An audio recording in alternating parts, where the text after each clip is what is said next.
जनजनों को वजीर वत्स का नमस्कार। साथियों, आजकल हरियाणा प्रदेश में दादा राम कुमार गौतम के एक बयान पर नए नए ट्यूबर मर्यादाहीन नए नए नेता पैदा हो रहे हैं। उन सभी से मैं नम्रतापूर्वक पूछना चाहता हूं कि दादा राम कुमार गौतम ने जाट जाति को कहां गाली दी है? आप सीट करो और मेरे से 1 लाख रुपए ले जाओ, ना तो फिजूल की बात करना बंद करो।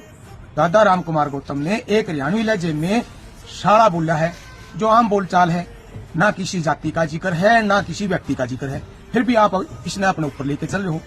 कोई भी सरकार एक जाति के बनाने से नहीं बनती भाई, सभी जातियों से वोट आते हैं तब जाकर के सरकार बनती है। दावा करूं हूं कि आप जो यूट्यूबर हैं, आपने बीजेपी को वोट नहीं दिया और ना आप में वो ताकत है कि आप किसी की सरकार बना सको, किसी ने हरा सको, जिता सको। जब आप में हरान जितान की ताकत होती तो आप किसी ने जितने नहीं देंगे, और बीजेपी ने तो खास करके तो भाई गलतफहमी में ना रहो। आपने फिजूल की बात कर करके ना ये सोते बिगाड़ दिए। आप जैसे जलखोरों ने ही बीजेपी को वोट दिवाए हैं, ना तो एक तरफा वोट बीजेपी को नहीं जाता, और मन नहीं लगता कि वे जो है आपने बीजेपी को वोट दिए होंगे। आप में वो ताकत भी नहीं है, आप में जलन के सिवा और कुछ है ही नहीं। निरे किलकी मार हो, किलकी मार के सिवा और आपके पास कोई ताकत नहीं। मैं जय तामी से अच्छे होंगे तो चौधरी अब चौटाला रांदे के, जिसने किसान हित के लिए अपना एमएलए पद से इस्तीफा दे दिया, और इस्तीफा तो उतारती कर भी कह सकता, उसी त्यागी आदमी ने आपको हरा के धर दिया। फिर दूसरी बात ले लो कैप्टन अभिमन्यु की। कैप्टन अभिमन्यु का पद जो बीजेपी में कितना बड़ा है, और वो आपने जो है हरा के खड़ा कर दिया। तारी तो सोच भाई यही है, बढ़ता पेड़ा काट के बिच्छू बंटी लगाना रहा। विचार तो करो, आज यदि कैप्टन अभिमन्यु बना होगा तो वो किस पद पर होगा। दूसरी बात करें हुए बराला साहब की, जो हरियाणा में बीजेपी का प्रदेश अध्यक्ष रहा है, किसने हराया भाई, के बन गया? धनखड़ साहब को ले लो, चौधरी वीरेंद्र सिंह ने ले लो, जो सर छोटू राम के नाती हैं और जो स्वर्गीय राजीव गांधी के दोस्त भी रहे हैं, उसको किसने हराया भाई? ये मेहरबानी है, अपने नेता ने, जितना बड़ा नेता है आपने उसका उसी प्रकार से अपमान कराया है। जब भजन लाल जी ने शिव कुमार बोड़ा को एसएस बोर्ड का चेयरमैन बना, उससे पहले चौधरी साहब ने पंडित चंद्रभान गौतम को अपने पास बुलाया कि गौतम साहब आओ, एक बार आपसे बात करनी है। मैं भी गौतम साहब के साथ था। तो उस टाइम जो है चौधरी भजन लाल जी ने जो है कहा कि आपको एसएस बोर्ड का चेयरमैन बना देते हैं राम कुमार गौतम को, लेकिन उनके जो है कुछ नियम के हिसाब से बना रहे थे।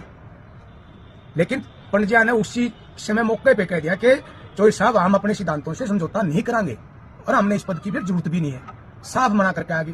तो उनके जो संस्कार हैं भाई, वो किसके पास, जो इनके पास त्याग है, इन्होंने अपने स्वार्थ के लिए कभी भी जो है समझौता नहीं किया। यही कारण है कि 1977 से आज तक बेदाग रहना कोई छोटी बड़ी बात नहीं है, या बहुत बड़ी बात है। जब बीजेपी का और चौटाला साहब की पार्टी का समझौता हुआ तो उस टाइम चौटाला साहब ने कह दिया कि गौतम साहब आप नान की सीट छोड़ दो, कहीं से भी आपने जो वोट मांगने की जरूरत नहीं, आपने एमएलए मैं बनाऊंगा। लेकिन उस टाइम गौतम साहब भाई मना तो टिकट चाहिए तो नान की नहीं चाहिए, नहीं मन जो है नहीं चाहिए, मनूंगा तो मैं अपने दम पर मनूंगा। यदि स्वार्थ होता तो उस टाइम जो है एमएलए बन जाते, लेकिन अपने सिद्धांतों से समझौता नहीं करा। गौतम साहब की रीस करनी तो भाई हर एक का बस की बात नहीं है। और वो चौटाला साहब में ताकत भी थी, वो जहां से भी चाहते गौतम साहब को एमएलए बना देंगे। फिर आप आ जाओ, सिद्धांता की बात आ गई। जिस टाइम जेजेपी से जो है गौतम साहब एमएलए बने, सरकार के बनते ही दुष्यंत चौटाला को त्याग दिया, फोन भी नहीं कराया, काम की तो बात दूर रही। और विधानसभा में गौतम साहब ने स्पष्ट कह दिया, दुष्यंत भाई नानुद हल्का तारा है, नानुद हल्के ने एमएलए भी जो है तारा ही बनाया था, यदि नानुद का विकास करना है तो आपने करना है और संभाल ले। लेकिन इस फल तो जो कह भी कह सके, किसी में जो इतना त्याग नहीं है जो गौतम साहब में है, जो कभी भी ताउम्र अपने सिद्धांतों से समझौता नहीं किया।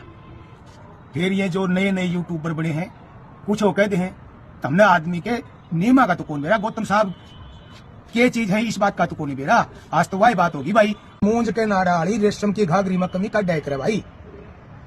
फिर गौतम साहब ने जहां तक मेरे ध्यान है लगभग 2000 जो है आदमियों को रोजगार दे रखा है, और जो बगैर पैसे का, कोई भाई भी यूं कह दे कि मेरे से 10 रुपये ले रखे हैं तो भाई मैं इस बात की उसमें से मेरे पैसे 10 लाख रुपये दंड देने तैयार हूं।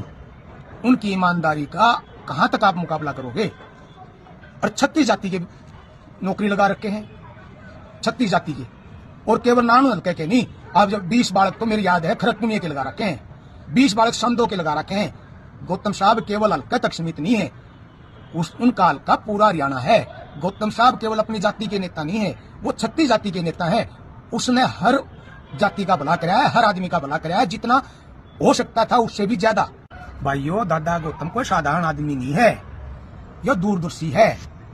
इनने इलेक्शन से 3 महीने पहले अपने वर्कर मीटिंग बुला के ऐलान कर दिया था। उस टाइम जो है उस वर्कर मीटिंग में एक बुलावे कम से कम 15,000 वर्कर आए थे और क्लियर कर दिया था कि इलेक्शन लड़ूंगा और जीत का इलेक्शन लड़ूंगा, और जिस पार्टी से इलेक्शन लड़ूंगा उस पार्टी की सरकार आवेगी। फिर जो है यही नानू में जो है ऐलान किया था। जब बीजेपी ज्वाइन करी, जींद में जो है बीजेपी की रैली थी, और पहला एक ऐसा नेता था जिसने जो है रुक्का मार के कह दिया था कि वे बीजेपी सरकार आवेगी और जो है सैनी साहब जो है मुख्यमंत्री बनेंगे, और मानो की न्यूज हुई। तो ये क्यों कोई साधारण आदमी नहीं है, आज के युग का ये जो है गौतम ऋषि है, तपस्वी है। इन जैसा सच्चा, ईमानदार और निस्वार्थ, बगैर लालच के काम करने वाला जो है नेता मिलेगा नहीं। और जब भाई इब भी किसी भाई का जो कल रही है तो वह मेरे बस की बात भी को नहीं, वह फिर किसान वाली बात है, समझो होगा नहीं कहूंगा तो फिर जब उलट सुलट ले जाओगे। सारे भाई हैं, राम राम।